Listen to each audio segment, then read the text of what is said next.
Hi guys, अगर आप UGC net जून 2026 की तैयारी कर रहे हैं तो ये वीडियो आपके लिए वेरी इंपॉर्टेंट रहने वाली है। इस वीडियो में हम आपके साथ डिस्कस करते हैं जो मोस्ट रिपीटेड पीवाईक्यूज है उसको, ताकि आप पहचान सके आने वाले जो एग्जाम है उसमें किस तरीके के सवाल बनते हैं। और ये पीवाईक्यूज बहुत बड़ा रोल प्ले करता है आपके नेक्स्ट एग्जामिनेशन के लिए, ठीक है ना। तो अगर आप अभी तक आपने टेलीग्राम चैनल को ज्वाइन नहीं किया तो टेलीग्राम चैनल को ज्वाइन कर ले। यहाँ पे डेली बेसिस पे हम जो है पीवाईक्यूज वगैरह प्रोवाइड कराते रहते हैं और इस क्लास की जो पीडीएफ होगी ये टेलीग्राम चैनल पे आपको मिल जाएगी, ठीक है ना। और यहाँ पे हमारी लाइव क्लासेस डेली चलती हैं, इसको भी आप ज्वाइन कर सकते हैं। अब आते हैं अपने क्वेश्चन की तरफ। हमारा सबसे पहला क्वेश्चन क्या है कि मैच ऑफ द फॉलोइंग में, ये अभी लास्ट ईयर में 2025 में सवाल पूछा गया था। कह रहे हैं कि एक लिस्ट दी गई है और दूसरी लिस्ट दी गई है। पहली लिस्ट में क्या है कि institutions of the national importance act, ये अलग अलग तरीके के नेशनल इंपॉर्टेंस एक्ट हैं और ये ईयर्स ऑफ इनएक्टमेंट है, मतलब किस साल में कौन सा एक्ट आया है वो आपसे पूछा गया है। तो सबसे पहला पढ़ते हैं कि national institute of technology act कब आया था। आपका एनआईटी जो आया था वो 2007 में आया था। पहले का हमारा तीसरा मैच करेगा, तो पहले का देखिए तीसरा इसमें है और इन तीनों में भी नहीं है, तो ये आपका पहले ही से आपका आंसर सही हो गया। ये एक एलिमिनेशन मेथड है, ऐसा आप करते हैं, ये ट्रिक अपनाते हैं तो आप ज्यादा से ज्यादा टाइम सेव कर लेंगे और स्मार्ट, ये इसको स्मार्ट अप्रोच भी बोलते हैं।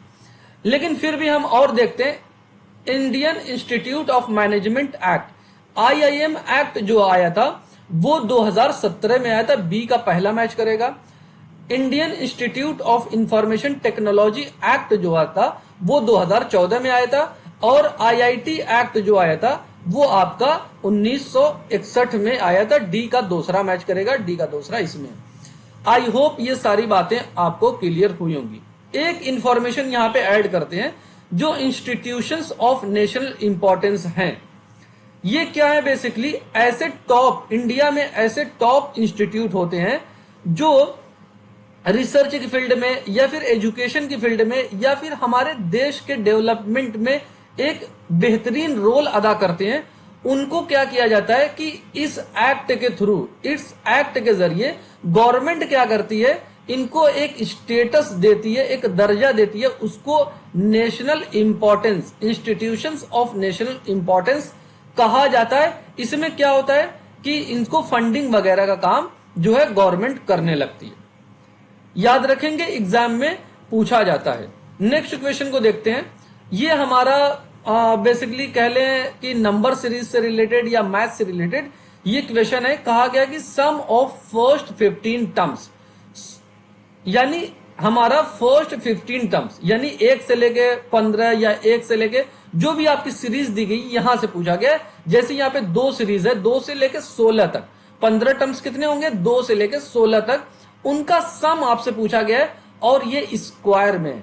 अगर ऐसा होता है तो एक फॉर्मूला याद रखेंगे, इस फॉर्मूले में पुट करेंगे, आपका आंसर डायरेक्ट निकल के आ जाएगा। जब भी सम ऑफ स्क्वायर की बात की जाएगी, सम ऑफ स्क्वायर की, तो आपका एक फॉर्मूला लगाना है कि n प्लस 1 ब्रैकेट क्लोज कर देंगे 2n प्लस 1 डिवाइडेड बाई 6 कर देंगे। अब यहां पे n क्या है, जो नंबर ऑफ टर्म्स है। नंबर ऑफ टर्म्स कितने हैं, टोटल यहां पे 15 है, लेकिन हम यहां पे 16 लेते हैं। क्यों? क्योंकि हमारी टर्म जो है हम एक जो हमारा एक यहां पे है उसको भी यहां पे ऐड कर लेते हैं। तो अब यहां पे क्या होगा, n की वैल्यू 16 हो गई, 16 यहां पे 16 और 1 तो 17 हो जाएगा, प्लस करेंगे 17 हो जाएगा, और यहां पे 16 यहां पे और यहां पे 2 तो 17 हो जाएगा, 16 दूना 32, मल्टीप्लाई करेंगे 32 और यहां पे 1 ऐड करेंगे 33, यहां पे मल्टीप्लाई 33 कर देंगे, डिवाइडेड बाई 6 कर देंगे, ठीक है ना। 6 क्यों कर रहे हैं, ये एक स्टैंडर्ड फॉर्मूला है। जब भी आपको सम ऑफ स्क्वायर पूछा जाएगा तो आपको ये फॉर्मूला अप्लाई करना है। अब 6 से इसको डिवाइड करेंगे, 3 से डिवाइड करेंगे 2 आ जाएगा, इसको 3 से डिवाइड करेंगे 11 आ जाएगा, इसको 2 से डिवाइड करेंगे तो यहाँ पे 8 आ जाएगा। अब यहाँ पे देखिए हमारे पास क्या बचा, 8, 17 और यहाँ पे 11 बचा। अब इनको जब मल्टीप्लाई करेंगे आपस में तो आपको क्या मिलेगा, 1496 मिलेगा।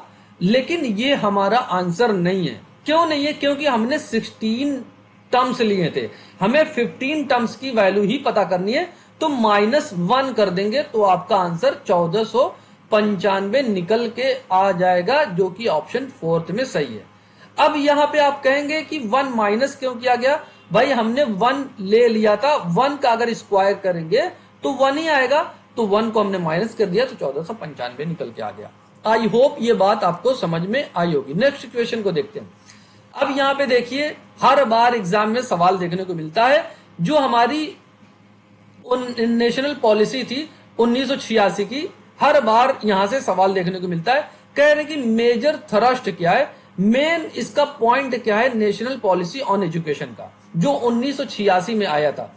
कह रहे हैं कि state level planning and coordination through state council for higher education. भाई कह रहे कि हर स्टेट में हायर एजुकेशन के लिए एक स्टेट काउंसिल बनाई जाएगी जो प्लानिंग और कोऑर्डिनेशन का काम करेगी। ये हमारी बात नेशनल पॉलिसी ऑन एजुकेशन 1986 में कही गई थी। ये बात बिल्कुल सही है।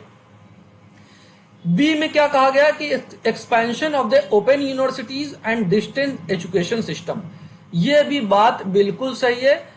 ओपन यूनिवर्सिटीज और डिस्टेंस एजुकेशन की भी बात कही गई थी, उसको बढ़ाने की बात की गई थी यहां पे नेशनल पॉलिसी ऑन एजुकेशन 1986 में, ठीक है ना। और यहाँ पे परख जो हमारा निकल के आया था, इसकी स्टैब्लिशमेंट की बात की गई थी। भाई ये बात कही गई थी नेशनल एजुकेशन पॉलिसी 2020 में, ये बात कही गई थी, ये हमारा गलत हो जाएगा। और यहाँ पे जो भी कन्फर्मिंग करना है autonomous status on selected colleges, कुछ ऐसे कॉलेजेस होंगे उनको ऑटोनोमस दर्जा दे दिया जाएगा, ये बात हमारी कही गई थी नेशनल एजुकेशन पॉलिसी 1986 में, ठीक है ना। तो हमारा ए, बी और डी सही हो जाएगा, ठीक है ना। ए बी डी सही हो जाएगा, ऑप्शन सी बन जाएगा। आखिरी देखते हैं establishment of 2 multi disciplinary education and research universities. Meru की बात की गई कि हर स्टेट में मेरू नाम का एक इस्टेब्लिशमेंट किया जाएगा जो मल्टी डिसिप्लिनरी एजुकेशन और रिसर्च यूनिवर्सिटीज को प्रमोट करेगा। मतलब इसकी बात की जा रही है हर यूनिवर्सिटीज में 2 ऐसे बनाए जाएंगे। तो ये हमारी बात किस में कही गई थी? हमारी 2020 में ये बात कही गई थी। याद रखेंगे एग्जाम में ये मीरू पूछा जाता है, कई बार पूछा जा चुका है, ठीक है ना। अब हम अपने अगले सवाल की तरफ बढ़ते हैं। नेक्स्ट क्वेश्चन में कहा गया कि देखिए ये कॉन्टेक्स्ट ऑफ रिसर्च है और ये आपका अलग अलग मेथड है रिसर्च का, इससे रिलेटेड आपको सवाल पूछा गया। लिस्ट पढ़ते हैं, ये लिस्ट 1 है, लिस्ट 2 है। लिस्ट 2 में मेथड दिया गया, तो लिस्ट 1 को पढ़ते हैं, कॉन्टेक्स्ट उससे रिलेटेड क्या बात कही गई है। Researcher continue data collection and analysis till satisfactory findings are derived. Researcher जो है डेटा को कलेक्ट करेगा, एनालाइज करेगा, कब तक करेगा? जब तक उसको एक बेटर रिजल्ट नहीं मिल जाता। यह बात किसमें कही गई है? यह बात आपकी ग्राउंडेड थ्योरी में कही जाती है। कहते हैं कि जब तक आप डेटा को कलेक्ट करेंगे और एनालिसिस करेंगे, जब तक एक आपको सही रिजल्ट नहीं मिल जाता है, ठीक है ना। तो हमारा पहले का चौथा मैच करेगा। Study of the change in emotional maturity of the student with passage of time. एक गुजरते टाइम के साथ स्टूडेंट्स के अंदर जो उनकी इमोशनल मैच्योरिटी, उनमें क्या चेंजेस आ रहे हैं, इनकी स्टडी करने को डेवलपमेंटल मेथड कहा जाता है, ठीक है ना। तो हमारा बी का तीसरा मैच करेगा, ए का चौथा मैच करेगा।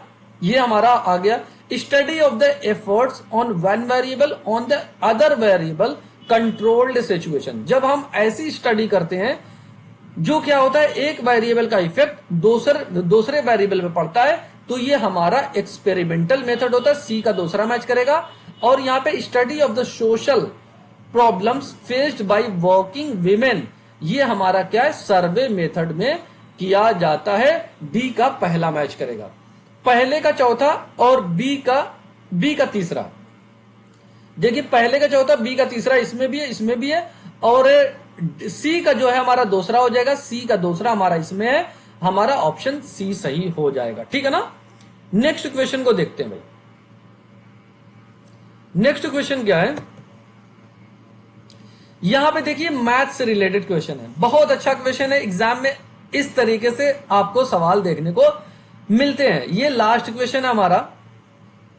कह रहे हैं कि numerator of the fraction is increase by 25% and denominator is increase by 50%, leading to a value 5 divided by 3।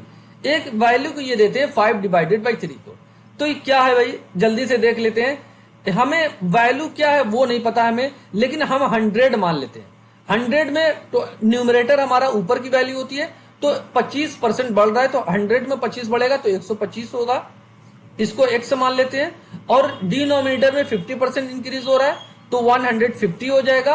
क्यों 150? क्योंकि 100 हम पहले से वैल्यू मान रहे, और ये लीड कर रहा है 5 डिवाइडेड बाई 3 को। अब यहाँ पे 25 से डिवाइड करेंगे 5 आएगा, 25 से डिवाइड करेंगे 6 आएगा। ठीक है ना। 3 से इसको डिवाइड करेंगे तो 2 आएगा, 5 से इसको डिवाइड करेंगे तो ये 1 आ जाएगा। अब यहां पे देखिए भाई, अब यहां पे देखें कि हमें क्या मिला। x की वैल्यू यहां पे देखिए 2 मिली, x की वैल्यू 2 मिली, और y की वैल्यू कहां पे मिली, हमें 1 मिल गई। y की वैल्यू 1 मिल गई, लेकिन हमारा आंसर 2/1 है, तो x डिवाइडेड बाई y कितना हो जाएगा, 2/1 हो जाएगा, जो कि पहला आपका चौथा मैच करेगा। पहला चौथा, पहले का चौथा मैच करेगा, इसमें भी है, इसमें भी है। हमारा आंसर अभी नहीं पता चला। अब दूसरे को चेक करते हैं। ये क्या है भाई, 4 सही 1/3, 4 सही 1/3 है, माइनस और 3/3 सही 1/2 है। तो ये फ्रैक्शन में, ये मिक्स्ड फ्रैक्शन में हमें इसको कन्वर्ट करते हैं फ्रैक्शन में। तो इसको मल्टीप्लाई करेंगे 12 आएगा, और इसमें ऐड करेंगे 13। यहां पे करते हैं भाई 13 डिवाइडेड बाई 3, और माइनस कर देंगे। यहां पे 2 को मल्टीप्लाई करेंगे 3 में 6 आएगा, 1 ऐड करेंगे 7 आ जाएगा, 7 डिवाइडेड बाई 2 आ जाएगा। ठीक है ना। अब यहां पे इसका एलसीएम लेंगे, 6 आ जाएगा। अब इसको क्रॉस मल्टीप्लाई करेंगे, यहां पे लिखेंगे 26 आएगा, माइनस का साइन देंगे, इसको क्रॉस मल्टीप्लाई करेंगे 21 आएगा। अब यहां पे क्या करना है, इसको माइनस करना है, तो 5 आएगा, डिवाइडेड बाई 6 आ जाएगा। अब यहां पे देखिए हमारी वैल्यू 5 डिवाइडेड बाई 6 किस में आ रही है, 3 में आ रही है। बी का हमारा जो है, बी का 3 मैच करेगा। बी का 3 किस में मैच करेगा, इसमें भी, इसमें भी। अभी भी हमारा आंसर नहीं निकल के आया। हम और आगे चेक करते हैं भाई। देखिए फ्रैक्शन इक्विवेलेंट टू 40%। 40% का फ्रैक्शन क्या होगा, जब भी परसेंटेज को फ्रैक्शन में कन्वर्ट करना होता है तो 40 जो भी परसेंटेज होगा डिवाइडेड बाई 100 करेंगे, ये आपका फ्रैक्शन में कन्वर्ट हो जाएगा। 0 से 0 कैंसिल करेंगे, और यहां पे 2 से डिवाइड करेंगे, 2 से डिवाइड करेंगे 4 को, तो 2 आएगा। यहां पे 2 से डिवाइड करेंगे तो 5 आ जाएगा, तो हमारा 2/5 बन जाएगा। 2/5 किस में है, देखिए इसमें है, तो हमारा सी का दूसरा हो जाएगा। सी का दूसरा इसमें है, ऑप्शन 4 सही हो जाएगा। क्या ये बात आपको समझ में आई? और यहाँ पे देखिए एक कॉम्प्लिकेटेड चीज दे दी गई है। यहाँ पे 0.064 है, फिर डिवाइड में दिया गया, ये आपका दिया गया है।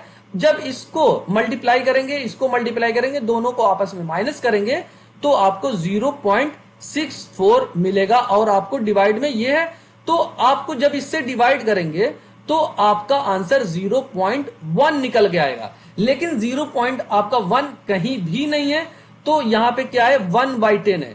तो जब इसको 10 से डिवाइड करेंगे तो आपको 0, तो 10 से डिवाइड करेंगे तो आपका 1/10 आ जाएगा। क्या ये बात आपको समझ में आ रही है कि नहीं आ रही? आपका ऑप्शन 4 सही हो जाएगा। स्टूडेंट्स, वीडियो अच्छी लगी तो वीडियो को जरूर लाइक करें और चैनल को सब्सक्राइब करें, ताकि आने वाली सभी वीडियो का नोटिफिकेशन आपको मिलता रहे। Thank you for watching video. God bless you all.